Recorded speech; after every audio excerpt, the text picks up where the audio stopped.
2026, another week in Silicon Valley.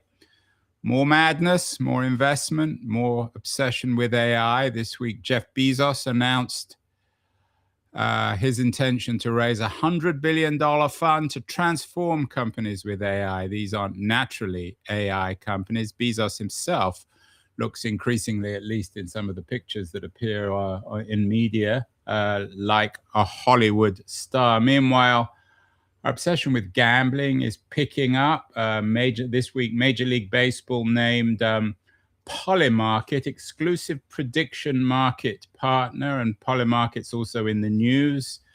It's opening a bar in Washington, D.C., and of course, it's been in the news recently because anonymous bettors on Polymarket cashed in on the Iran strike hours before it happened. So AI and unreason, our obsession with betting seems to be defining the world. But for Keith Teare, the publisher of That Was the Week newsletter, the market's perhaps a little more rational than some of us might think. His editorial this week is on public markets and price outcomes.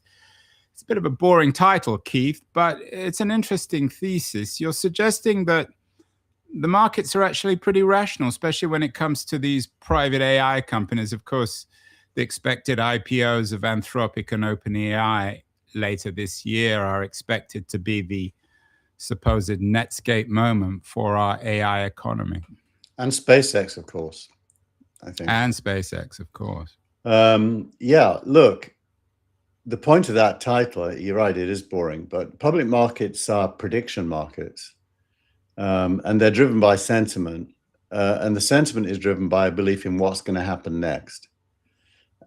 So what's going to happen next sets the price of any asset. It's interesting, over the last week, NVIDIA had its big GTC conference and predicted that it will do a $1 trillion in new revenue between now and the end of next year. Markets initially put the stock down because they'd already said they'd do 500 billion this year. Then the CEO corrected himself and said, no, this is $1 trillion of new revenue between now and the end of next year. And the market's putting back up again. So markets are really weather vanes on the future. And your argument, Keith, is that markets are entirely rational. No, they're rational in the long run. They're entirely subjective in the short run. So public and private, or just public? All markets are subjective in the short run and rational in the long run. And who was that famous person who said that?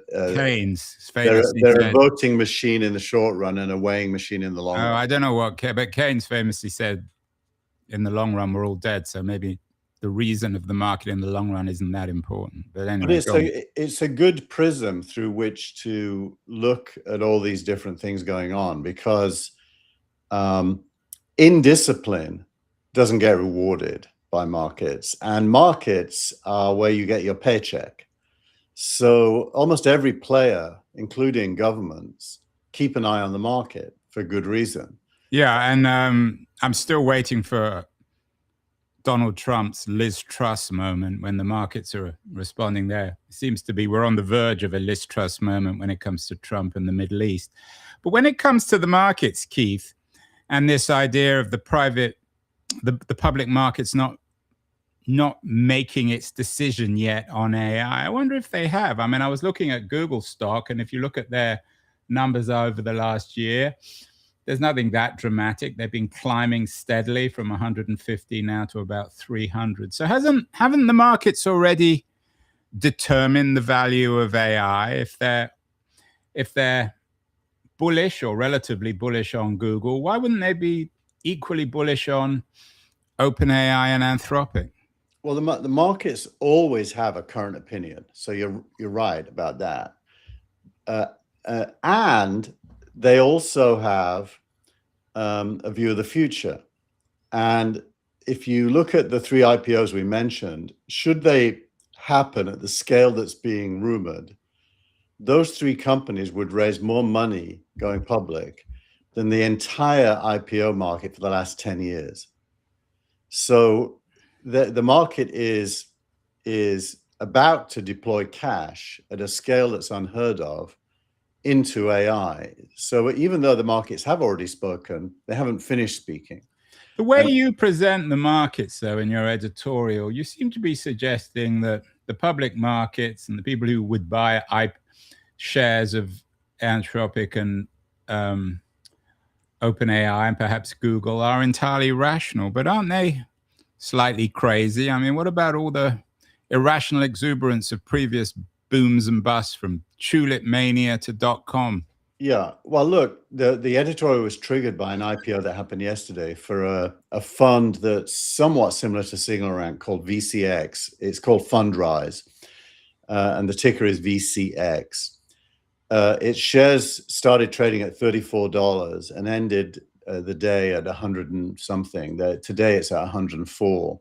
So it's a 300% gain, which is also, because it's a fund, 300% valuation above the net asset value of what it holds. So yes, retail investors are paying 3 times what the shares are worth. And by the way, guess what the shares are? Anthropic, OpenAI, SpaceX, Databricks. So VCX is actually Anduril as well, which is Anduril. So it's a proxy for what the market thinks these companies are really worth. Think of that as future asset value. Now, if you've got this window of current asset value and future asset value, and the market's prepared to pay something of the future asset value today, then these assets are going to trade at a premium, like VCX is. Yeah, but you're talking to me like you're some sort of algorithm, Keith. I mean, we all know that there's so much irrationality when it comes to these sorts of things. Well, do you think this is that's a good question. Do you think it's irrational that people are paying 3 times the real value for that VCX, or is it rational? And the answer only lies in, well, what will it be worth in future? Yeah, but I take your point on Fundrise, but there aren't that many retail, cab drivers or day traders. They're not buying Fundrise. They're waiting for the OpenAI and the Anthropic IPOs. Those are going to determine. Those are going to be the Netscape moment, for better or worse, rather than Fundrise. Well, how much money has Fundrise, by the way? How much has it raised? Nearly $1 billion. It's big, and by the way, it's worth double clicking a little bit. It has a long history of selling private market shares to smaller investors through a vehicle that's been around for a few years, Fundrise.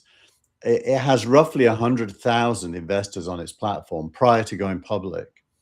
And so it's a middleman. It's a kind of no, it's not. It's an active investor directly in the companies. It does invest in the companies, and it is taxi drivers. It's quite it's very now these days Uber drivers, I would hope, or Uber drivers. So actually, it's a bit of an unusual animal. It's not a big bank like institutional. It is a bottoms up kind of trading platform. Well, let's get to your take on these imminent IPOs, Anthropic, OpenAI, SpaceX. You talk in your editorial about the key word being trust, just suggesting that whether it's the formal markets or the Uber drivers, they don't currently trust OpenAI and SpaceX and Anthropic. Is that right? Well, that was last week's discussion where we acknowledged that both we called it love and hate last week, but you could call it distrust and trust. Many of the things have common roots. I think the people buying VCX definitely do trust, and the people unaware of it maybe just are in the middle, and then the people who are explicitly not buying it or shorting it distrust. And the current state of play is that all those opinions exist alongside of each other. So ultimately, we have to take our finger on the pulse of the future and ask what's going to happen next. And I think my view is that what's going to happen next, and I'll stick to this, is that OpenAI, currently valued just under $1 trillion, is going to end up being valued around 10. And so, right, in the long run, though, I mean, when approximately? I'd say within the next 5 years. Well, if we're around in 5 years and OpenAI is valued at $10 trillion, I will take you out for dinner. You have to do more than that. What do you mean? Andrew. What do you want me to do? Go to bed with you? I mean, that would be $10 trillion. Are you trying to punish me or reward me? Yeah, I think I'm trying to beat you up. No, well, why you in the bedroom? I mean, you can say anything you want. You can say 100 trillion, but what's the reasoning for that? Well, look, here's the thing. Why wouldn't it be? Is a good question. If Nvidia truly does $1 trillion in new revenue, by the way, Anthropic did 5 billion in new revenue in 1 month. 5 billion new revenue in 1 month. These things are pulling in revenue like there's no tomorrow. So the markets will. Well, there is always a tomorrow, and that's always the beginning. In the beginning of economies, it doesn't last forever. Well, it kind of does last forever. Why not? I mean, if you build something substantive that's enduring because it actually is useful, it actually might be forever. Well, you may think it's 10 trillion. I mean, I'm not sure whether it's worth having a serious discussion on this. Let's talk about let's talk about your take on Anthropic. You come back to the issue of Anthropic and its fight with the government. That story is still in the news. Yeah. I'm not convinced. My sense is you're not really 100% convinced on your own position. Is that fair? Well, it depends which position. Well, your position is that Anthropic is a corporation and it shouldn't interfere in the business of government. And if the government wants to buy its product, then it shouldn't tell it what it can and can't do with it. Well, I'm not giving Anthropic advice. I'm pointing out that it's going to get punished for it by markets as well. Ultimately, because although it hasn't yet, in fact, it's been rewarded. It's rewarded because it's living in a bubble of people who agree, and think in the same way. And whilst it's private, that can be sustainable. As soon as it's in public markets, that will not be sustainable. And you look at Anduril, which is the opposite of Anthropic, and Anduril is already public, and public markets are pricing it. Anduril landed a $20 billion contract with the US military this week. And it's trading at multiples, forward-looking multiples that you might say are crazy. Although, I mean, to compare Anduril and Anthropic might not be really fair on Anthropic. I mean, Anduril is a military tech company, so it has to trade with the government, whereas Anthropic conceivably could become a multi-trillion-dollar company without doing business with the US government. Yeah, I mean, that's why I said depends what opinion. I'm a user of Anthropic. Claude Code, Claude Cowork, and Claude itself are in my daily work every single day for large parts of the day, and I'm a big fan of what they built, a huge fan of what they built. By the way, I don't really disagree with Amadai about AI, weaponized AI, either. So most of my points are really about how you navigate these differences, not whether you have them. And, I don't think he's doing his company any favors by his choices. That's really all I'm saying. Although, as I said, I mean, there was a piece this week on CNN about how Anthropic may benefit from its fight with Trump. I mean, I don't think Amadai is that crafty in thinking that if he stood up to Trump, it would benefit his company. Well, look, it's popular to have his point of view. There's no doubt about it, and I've been there in the past where I've taken points of view in my business. I remember when the DOJ sued Microsoft for being a monopoly. Microsoft was my partner, and I took the opposite view that Microsoft was about to be disrupted by Google and the internet, and the DOJ didn't need to do anything. And it was an unpopular view, so I did the opposite. But it is common that CEOs have points of view, and he's got a point of view. It's fine. What do you make? You're in Palo Alto, so you know lots of VCs and entrepreneurs. There was a piece this week in the New York Times about Silicon Valley mustering behind the scenes support from Anthropic for Anthropic. Do you think that there's some degree of unspoken support for what Amodei is doing with Anthropic in Silicon Valley itself?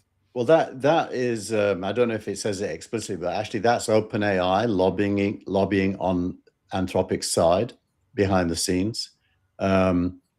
It does not want Anthropic to be deemed a risk. And if you ask why, it really comes to a much bigger discussion about the relationship between AI tech companies and nation states. And it does seem clear that even though AI is not a weapon in the way that Anduril is, AI is inevitably going to play a role in weaponry. And there's really no way of avoiding the fact that in a world of conflict with nation states fighting each other, they are going to use AI to conduct business.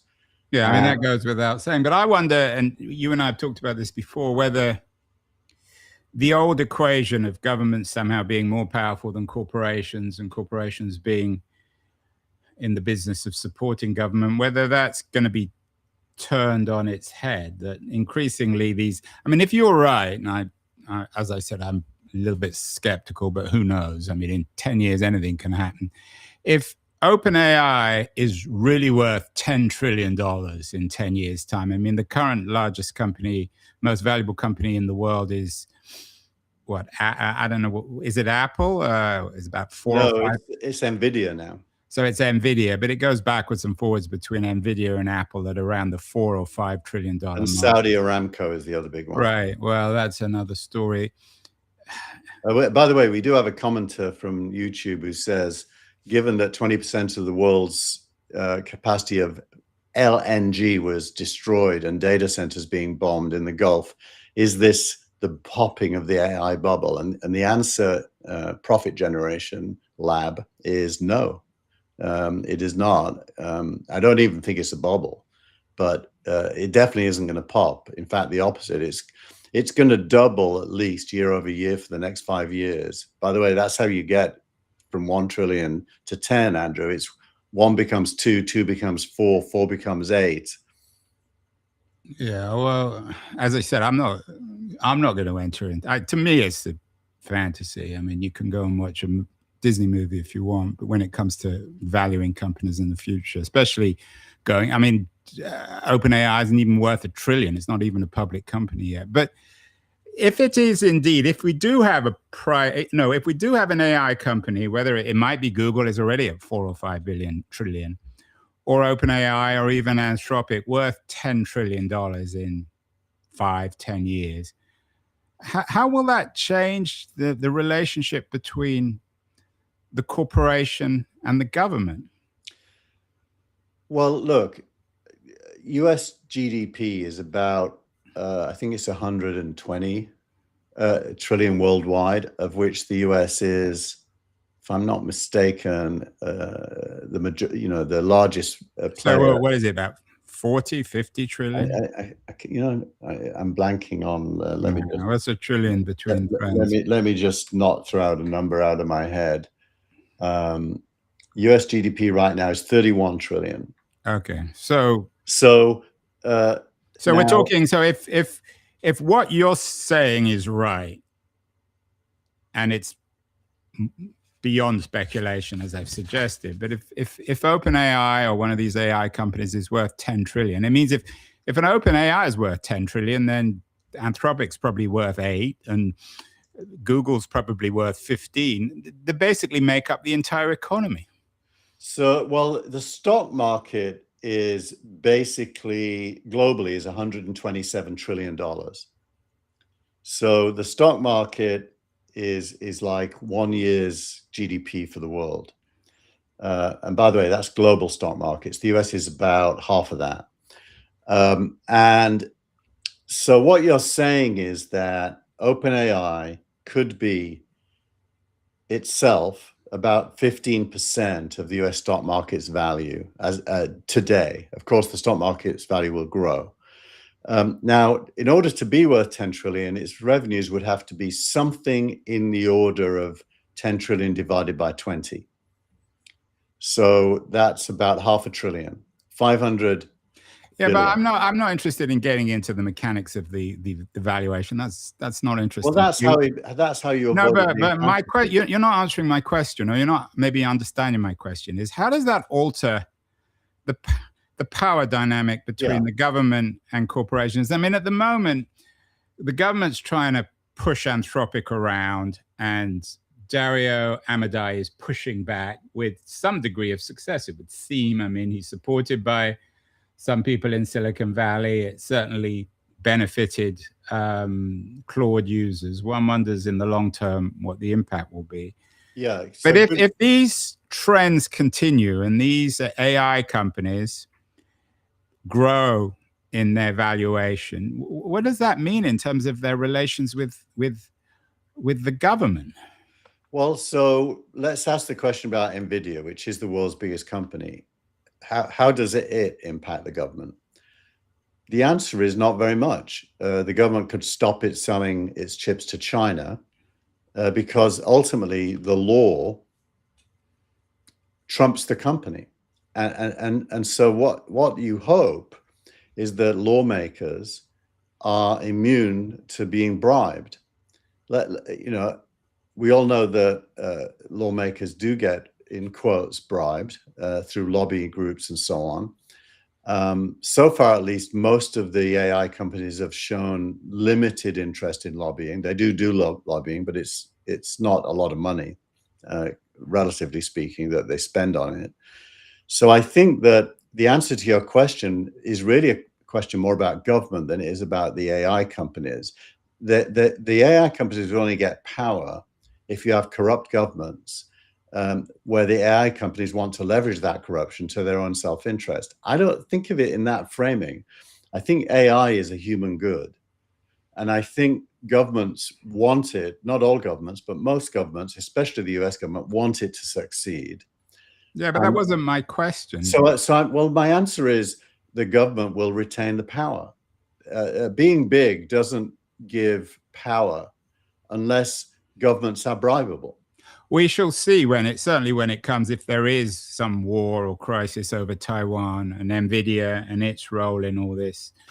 It will be interesting. Another piece that you linked to, which maybe speaks more to our division this week, is your friend Om Malik. He writes, and I think it's your first piece in your interesting essays of the week, is he writes on neo-symbolic capitalism, and he quotes Patrick Collison, the CEO of Stripe. I think our difference this week, Keith, and I'm in the Om camp here, is you view capitalism still in a rigorously rational way, in mechanical arithmetic terms, and the market simply responds to the reality of the world, whereas Om and myself see things in a much more, I mean, Om uses the word symbolic, I might even say irrational. The behavior of these peoples, whether it's Musk or Bezos,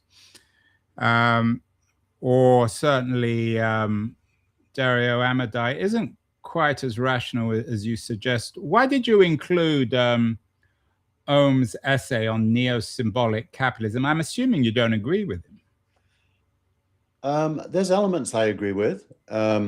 I think that the discussion about the near future and the relationship between capital, labor, and government is probably one of the most important discussions that could be had, and he's participating in it. And so I don't think the criteria for me including an essay is agreeing with it. It's whether it's speaking relevantly to the topic. And let's just be clear then about and I'm quoting from Google Gemini on symbolic capitalism, and I'm quoting, symbolic capitalism refers to an economic structure where value is derived from producing, managing, and consuming symbols, such as data, brands, narratives, and culture, rather than physical goods. Driven by a professional managerial elite, this system emphasizes reputation, prestige, and symbolic capital over traditional manufacturing. And a lot of it's borrowed from the French cultural theorist Pierre Bourdieu. So what I think Ohm is arguing is that, and whether it's Patrick Collison at Stripe or other entrepreneurs, that they're all driven by adding to their reputations, and that the traditional metrics don't really make any sense. Well, it's interesting because in that framing, Dario Amodei is a representative of what Ohm is discussing. He's used social media as a platform to build reputation by having a point of view against government.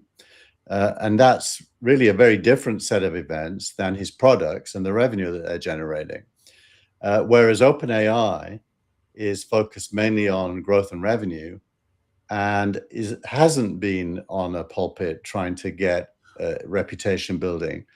So, you know, I think... Well, I said that Sam Altman is also in the symbolic capitalist game, except he tries to wear every hat at the same time, and that's his problem. Well, let's say that symbolic capitalism and capitalist capitalism are kind of opposites to some extent. Right. They coexist, but which is what Ohm is saying in his essay. Right. So and Ohm, being a media guy, puts this down a lot to the new form of media. Interesting, Andreessen Horowitz had a big thing this week called What is New Media, that I can't remember if I put it in the newsletter or not, but it's a good podcast. And Ohm is saying that basically reputations are built by direct messaging to an audience through social media, not by doing a press release.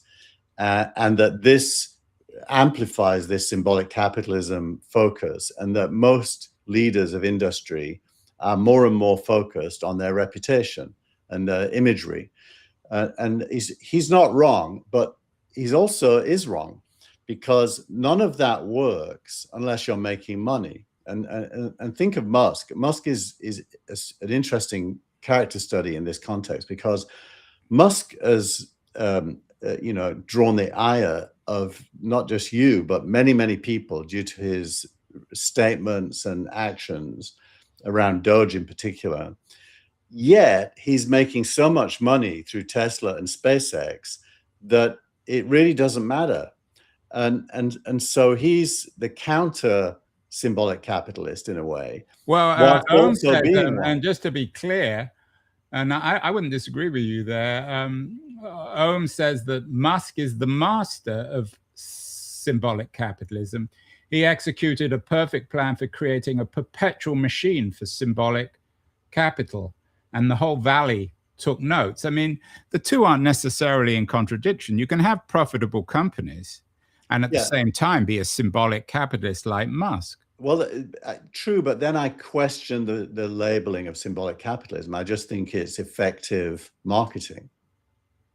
Well, I wonder whether they're increasingly becoming the same thing. My interview of the week, which was entitled "Is Elon Human?" was with Charles Steele, an investor who's written a book on the curious mind of Elon Musk as an investor. He's much more sympathetic to Musk than I am.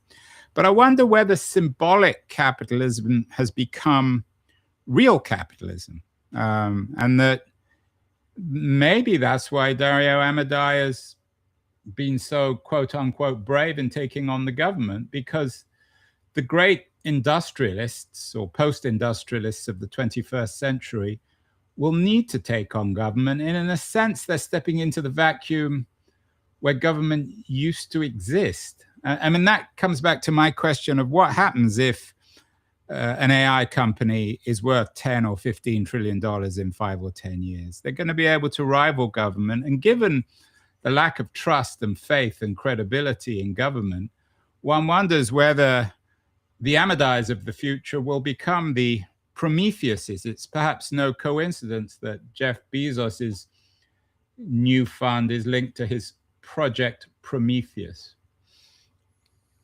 Well, there's a lot in what you just said, Andrew. So let's focus on trends. I think a lot in global terms, and I think it's inevitable that the largest global companies in the future will have larger valuations than the GDP of any country, possibly even bigger than the US's GDP. And why? Because the globe is a lot bigger than any nation. And if you are dominant on the globe for something that people pay for, especially expensive things like AI, you're going to become big.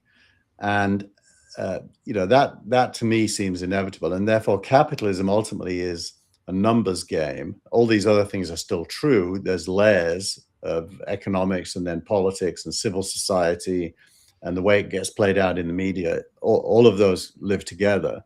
But at the base is economics. And economics is a numbers game.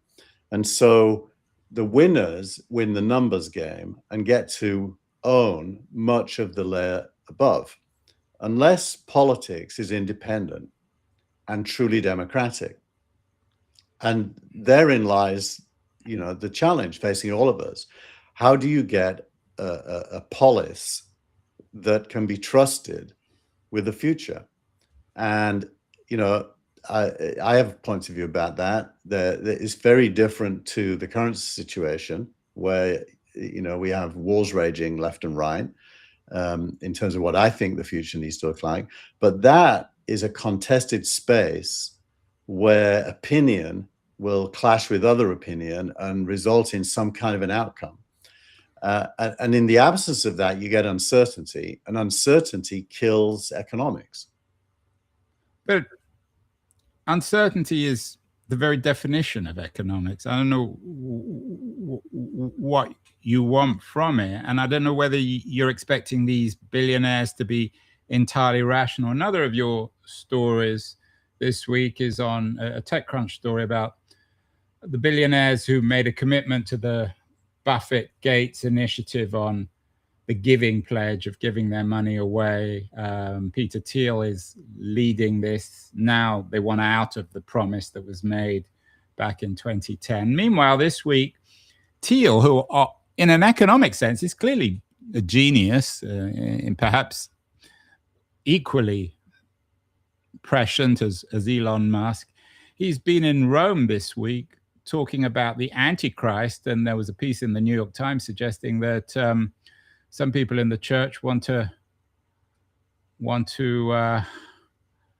perhaps persecute Thiel himself as the Antichrist. So do we need to get out of this idea that somehow entrepreneurs are rational? I mean, they are in market terms, but maybe the great geniuses are also mad, like Thiel and his obsession with the Antichrist, or Musk and the fact that, for better or worse, he's on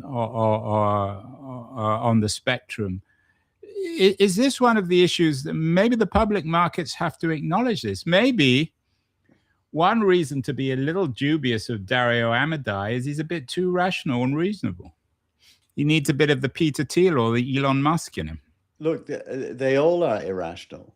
That's why they get where they get. I don't know of any rational person that ever became a billionaire running a disruptive company. Contrarianism is at the very core of innovation. And so they all have their irrational side. And I would include Dario. I mean, it is totally irrational to believe you can fight the government and win. So, and lots of people have done it historically, and some of them have won. Very irrational. I mean, the loser ratio to winner ratio is there's a whole sort of transcendentalist tradition in America, from Thoreau and Emerson to MLK. So he's not alone in this. Well, I would say none of those beat the government. The government embraced and extended their message and eventually owned it. They got incorporated. And so insofar as you're successful, like rap music, you get incorporated and become part of capitalism. And, otherwise these people would be leaders in the same way that, these people are not Oliver Cromwell, who went with an army and stole most of Ireland for the English. They didn't steal anything. They built things. And their success probably fuels their lack of rationality. And their egos are bigger than any of our egos, except maybe mine. And that is at the very core of their being. That said, they don't run the country, and they won't run the country. Well, but this comes back, and you and I have been circling around this.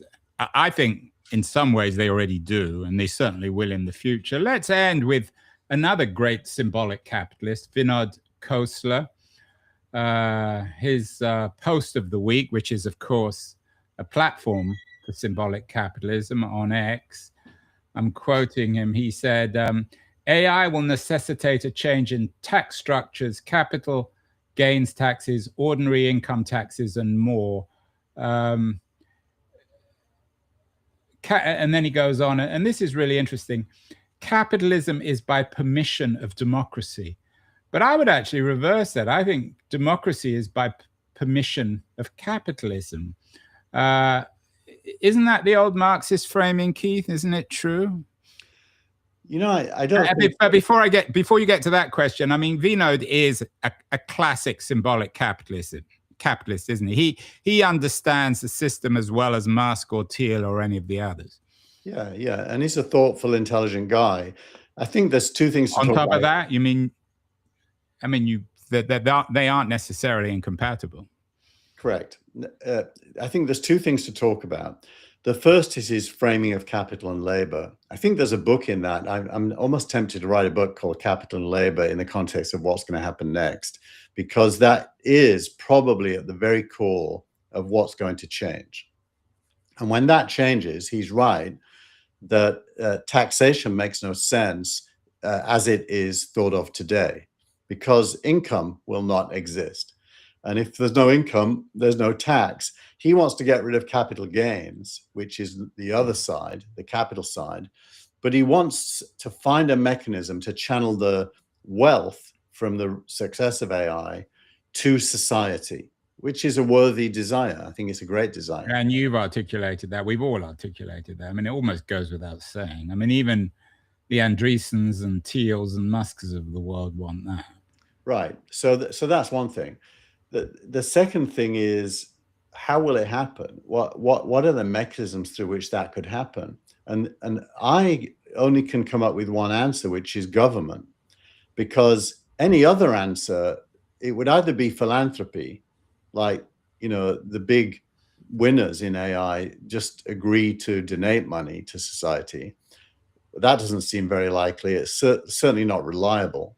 Yeah, and we know the reliability, given the news this week of all the billionaires pulling out of giving their money away. Right. So more likely, the answer has to be government and a mechanism defined by government, which sadly, government isn't even discussing.